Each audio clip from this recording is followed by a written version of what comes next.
The material list for this iron farm is absurd. This is all concrete, 7 different colors of concrete. We needed 13 shulker boxes of each. I made a little bit extra. I made 14 shulker boxes on my new concrete maker. That thing worked great, by the way. And like it did. Wow. Yeah, it worked great. It still took a couple hours, but it went really well.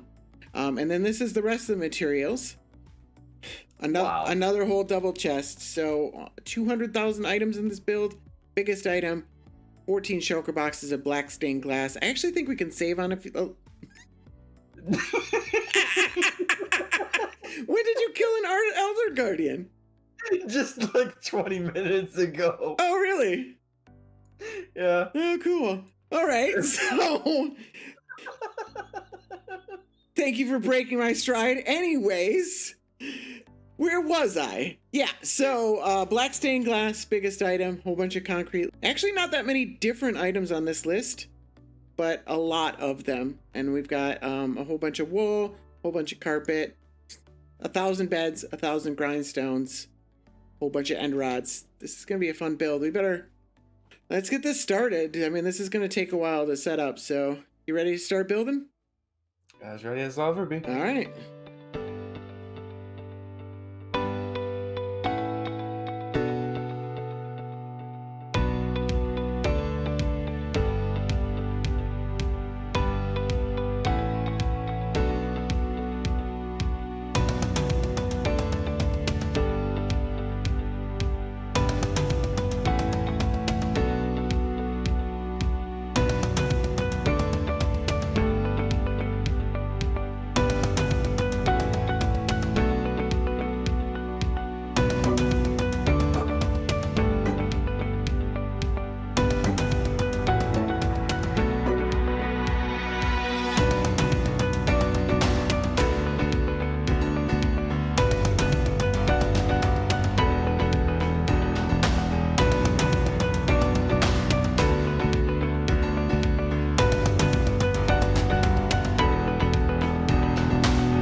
So this iron farm that we've been working on is the Matrix. It was designed by Romer GFX. That's the same person that designed the breeder that I built in a recent episode. And it's the same concept here. It's just a really elegant, simple farm in a really attractive package. This is going to look fantastic. You can already kind of see we're 20% done right now. This is a big build.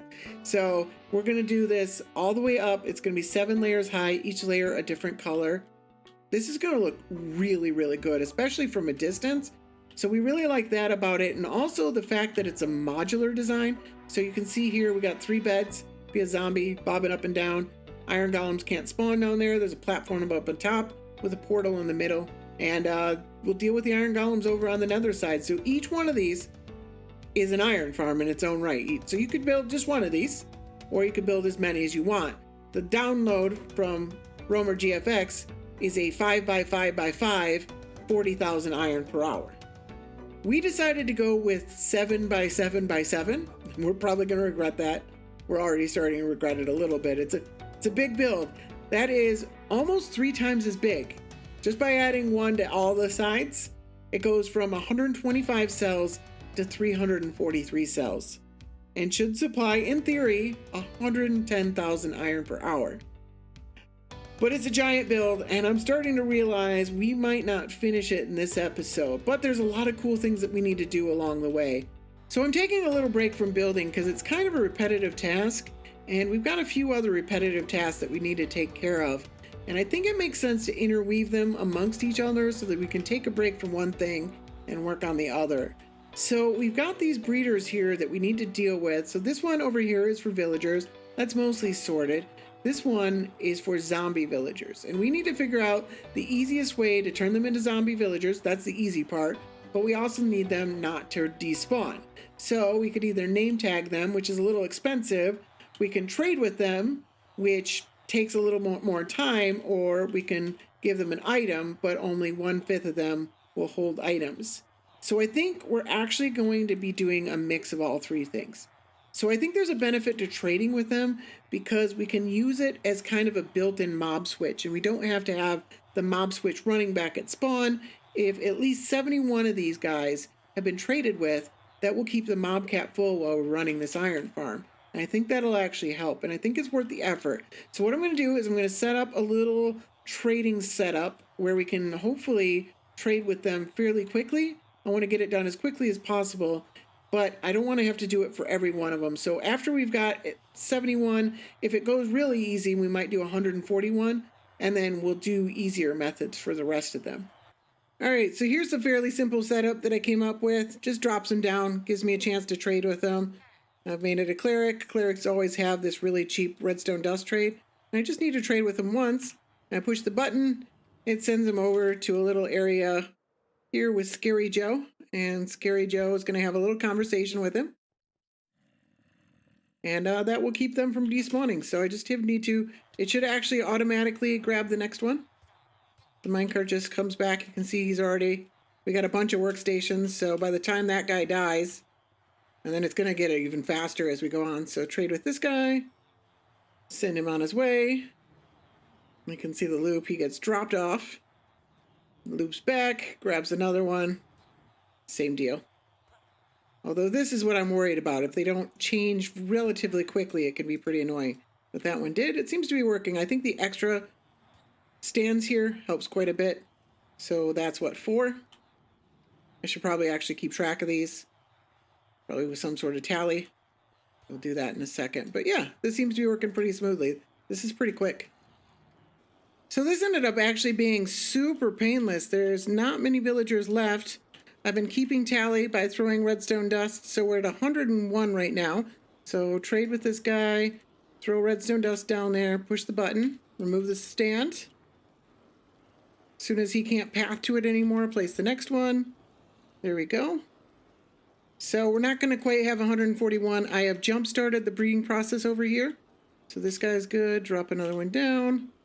But we should be able to get 141 fairly easily. Just a couple more of these guys to go. And then over here, I have set up another holding cell. And I've just got a minecart coming back and forth. So right here, it's just grabbing ones from there and then pulling them over into here so that we've got more room in that breeder, because I've jump started that breeder again too. And this one was very full. And this should hold quite a bit more villagers. So yeah, that's a good, so check this out, by the way. Look at all of these guys. They're very upset and very crowded. So I guess while we're waiting for all these villagers to breed back up, we might as well get back to some building. Drop a redstone down. Push the button. There we go. Yeah, let's get back to building.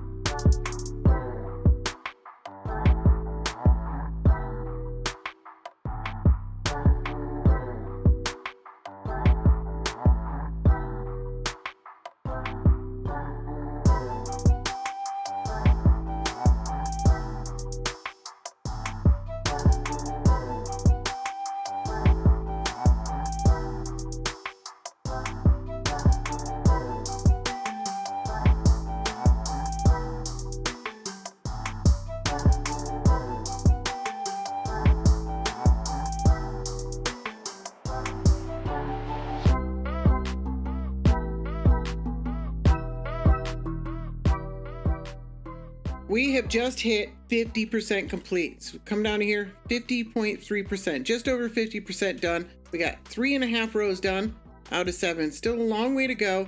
At this point, I'm hoping we can reach about 70% in this episode. I think we got enough time to do another 20%, and then that should hopefully leave us enough time to do the remaining 30%, and then get all the villagers and zombies in the next episode. But 50% seems like a really good time to take another break, do something else for a little bit, and then come back hopefully a little more refreshed and see if we can finish off that 20%. So I wanted to do a bit more head hunting because Astasora has been really on the ball. I think he's actually still ahead of me. He said he has 2 shulker boxes of heads, and we are not quite there yet. So this is the haul from last episode, and then this one is right here. So we got a decent number of heads. I've had a few wandering villagers, wandering traders show up and trade with me, and these are the Patreon heads. Except for this one. This one is technically my wife. She's a member of our Patreon server, but technically not a Patreon. So when I brought in the whitelist, I just brought it along. But I love this head because it looks really silly on me. So I wanted to keep that in there anyways, even though not technically a Patreon. Anybody can get that head, and it's a lot of fun. So that one's pretty cool. And I ended up with some wandering trader and llama heads. I don't know how that happened. And then swimming around the area, we got squid, tropical fish, pufferfish, and dolphins. Those are all pretty easy to get. There was a village nearby. I got a nitwit head. And then a zombie cleric. This one's interesting because zombie villagers can have professions, and each profession has its different head. So that's kind of cool. That's like 12 different heads we can get that way. So definitely going to be looking to do that. And then I did a run in the nether, and I did not have much luck there. I got 2 piglin heads, 2 blaze heads. And a lot of them I'm not sure what the rates are. I know zombified piglins are like 1 in 200, so I wasn't surprised I didn't get one of those. But I killed a whole bunch of magma creams, a whole bunch of ghast, and a whole bunch of hoglins, and I didn't get any of those heads, and that's super unfortunate. But I did get 2 blaze heads. Those ones are a pretty rare drop, and then the piglin heads drop pretty often. And then I got a black horse head, a chicken head. These ones are rare. I do have a chicken farm, but it still took me a while. It took me like an hour and a half of AFK in my chicken farm to get some heads. And then Enderman heads, those ones are super easy to get because we have an Enderman farm. And then I got 2 more cats. I know I'm missing the black cat and the white cat, and I have 4 different cat heads. I feel like there's a 7th head that I'm missing, so I need to figure out which one that one is as well. I got Tabby, Jelly, Tuxedo, and Calico. And I think the tabby is the Garfield cat. There might be another orange cat. Not really sure, but pretty decent haul. But again, we might still be behind. So definitely I'm going to need to catch up on that one. On top of that, I finished trading with all the villagers. So you can see we're at 143 on the mob cap. That means there are 143 zombie clerics here, 142. And then Scary Joe's still in there. And I got all the redstone here. This is 142. So it looks like I actually managed to keep count properly. And we've got a decent number of extra villagers that are bred up over here. And then we've got more over here. There's still a long way to go. There's still a lot more villagers that need to be bred up, actually. This is a pretty decent number. We've probably got like 200 over here. And then we've set up another cell. This one's way up here. This one's going to be at the top of the build because we tested bringing the villagers down to the bottom and then shooting them up a water column. But I think it's actually going to be easier to just drop them down into a single block of water, and that'll make it a lot easier for us. So we're going to load them up from the top. So we've got these cells here. This is something that Astazora set up, and each one holds exactly 21 cells, except I didn't put iron pressure plates on it. Let me go fix that. So the iron pressure plate is actually a critical part of the build. It keeps track of how many villagers are in each cell, and then when it reaches signal strength 3 or 21 villagers, so now we just reached signal strength 2, so that's 11 villagers, it will turn off that cell and it'll turn on the next one. So we'll get 21 villagers per cell, and we've got 7 cells, and that is conveniently enough and not coincidentally the exact number of villagers we need to fill up an entire row of this iron farm. So each column is going to be 7 pods, and there are 3 villagers per pod, so it's 21 villagers to fill up an entire column, and then 7 columns in a row. So this thing will fill up this entire section right here, and then we'll need to refill it 7 times. So going to be a lot of work, but this should actually make it quite a bit more convenient. And at the very least, we need somewhere else to store more villagers. But I am skeptical of breeding more villagers right now because we're already starting to see some frame rate issues. It's not too bad right now, but it's a lot worse for Astazora, or if I'm working on my laptop, you definitely do notice the frame rate drop. And a lot of that is due to these guys colliding like they are. And when they're in the actual iron farm, they won't collide at all. So it might be worth waiting to breed the rest of these. I've already got a bunch of food set up, so we're good on food. And we've got 2 breeders. We should be able to breed them up pretty quick. So I think I'm going to wait before I breed any more. Man, when we first started building this seemed like a really big chest monster, but now when you compare it to the size of this build, it actually seems pretty modest. It's not that bad of a chest monster at all. So, I guess it's time to get back to work.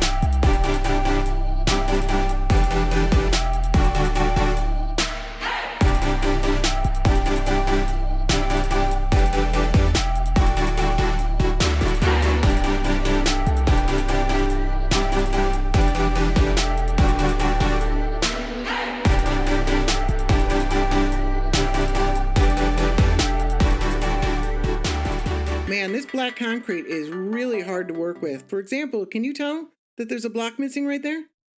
Even if I walk up on it, you can kind of see it, and now you can see it. And over here, same thing. There's a block missing. Can you see it? Right there? Just very difficult to see what you're doing when you're working with black concrete. We actually turned on shaders in order to work on this level. And you can see here with shaders that it actually lights up the block a little bit, and you've also got the shadow being cast on the corner here. Makes it a lot easier to spot blocks that you've missed. The sea lanterns are blinding, but you can still see quite a bit better. So normally I wouldn't build with shaders on. I usually don't like building with shaders on, but for this specific task, working with black concrete, it actually helped quite a bit. Romer GFX's original design was all black concrete. Man, that's got to be a nightmare.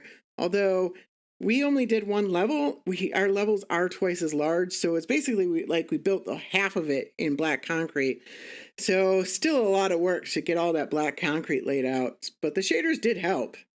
So it still says that we are at 68.2%, not quite 70%, although 5 layers out of 7 would be 71%. We haven't lit the portals, we haven't added the water. There's some extra blocks that we haven't put in until we've got the villagers in place.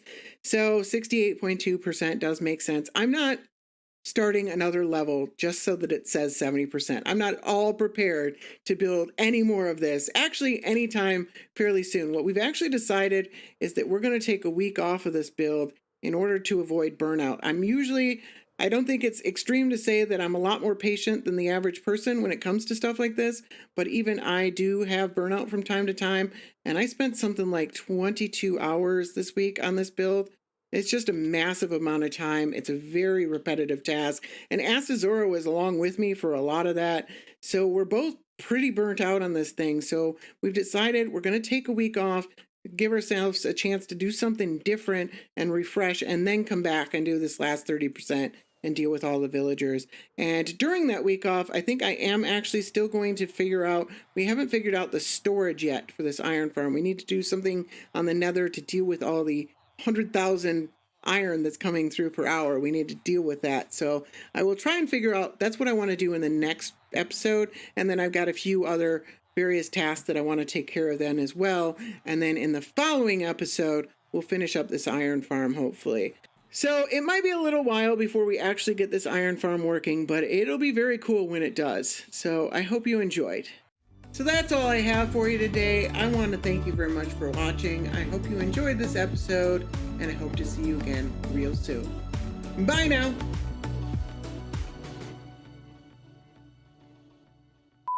And these are all the other materials. Over 200. 1200. 200. 200. Okay. You having a hard time there with numbers? 200.